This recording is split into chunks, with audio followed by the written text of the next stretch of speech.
चलो बच्चों, आज बताते हैं हैंड वॉश के डिब्बे की क्रियाविधि। मतलब हैंड वॉश किस तरीके से हैंड वॉश का डिब्बा काम करता है कि जब हम उसको दबाते हैं तो मेरे हाथ में हैंड वॉश आ जाता है और हम यूज़ करते हैं उसको। तो वो भी एक तरीके का पंप ही है। जिस तरह से हैंड पाइप होता है ना, हैंड पाइप को हम दबाते हैं तो पिस्टन या उसका ऊपर नीचे करता है, उस कारण से हमें पानी मिलता है दबाने पर। तो उसी तरीके से बिल्कुल हैंड वॉश भी काम करता है, हैंड वॉश का डिब्बा। तो एक छोटे से तरीके से हम उसको बता देते हैं तुम्हें। देखो, ये मेरे पास हैंड वॉश है ना। इसको हम अगर दबाते हैं तो ये देखो, ये निकला ना, ये निकल रहा है हैंड वॉश। तो ये हैंड वॉश हम जब इसको दबाएं तो इसमें से, इसके नोज़ल से हैंड वॉश निकला जिसको हमने यूज़ किया। अब देखो, एक हमारे पास क्या था, ये है हैंड वॉश का खाली डिब्बा जिसमें अच्छी तरीके से दिखेगा, इसलिए हमने ये वाला डिब्बा यूज़ किया है बताने के लिए।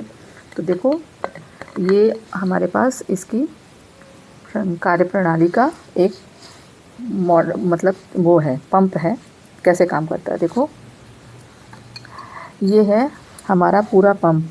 तो इसमें कितने पार्ट हैं देखो। पहला ऊपर ये नोज़ल है, ये पिस्टन है और ये एक चैम्बर है ना। ये एक चैम्बर है जिसके अंदर की हमारा, जब हम इसको दबाते हैं तो इसके अंदर स्प्रिंग लगा हुआ है, स्प्रिंग दबता है और ये डिप पाइप है।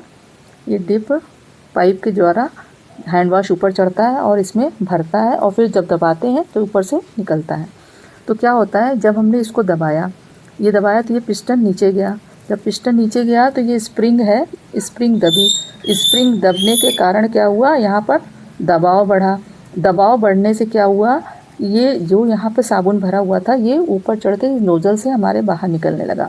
और यहाँ पर एक वॉल्व होता है जो कि बंद हो जा रहा है।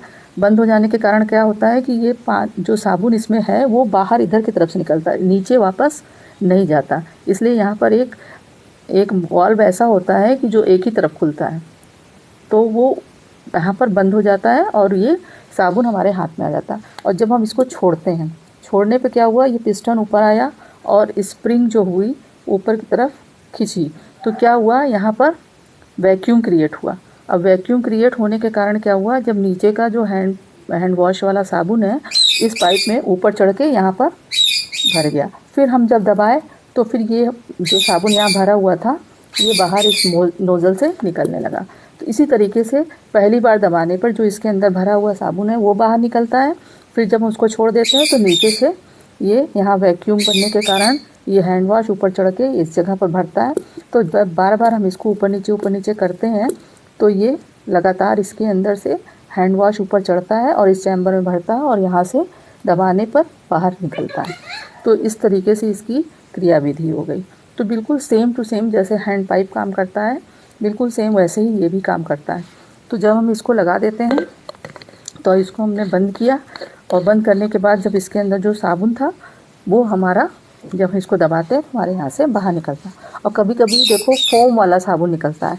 फोम वाला साबुन क्यों निकलता है, क्योंकि जो हैंड वॉश साबुन ऊपर चढ़ा तो यहाँ पर जो है इस पिस्टन के पास जहाँ से बाहर निकलता है वहाँ पर जाली लगी होती, जाली जैसा होता है। तो जाली के जब आता है जाली पे साबुन तो ऊपर निकलता तो उसमें एयर मिल जाती है। तो एयर मिलने के कारण वो फोम जैसा झाग बनाता है।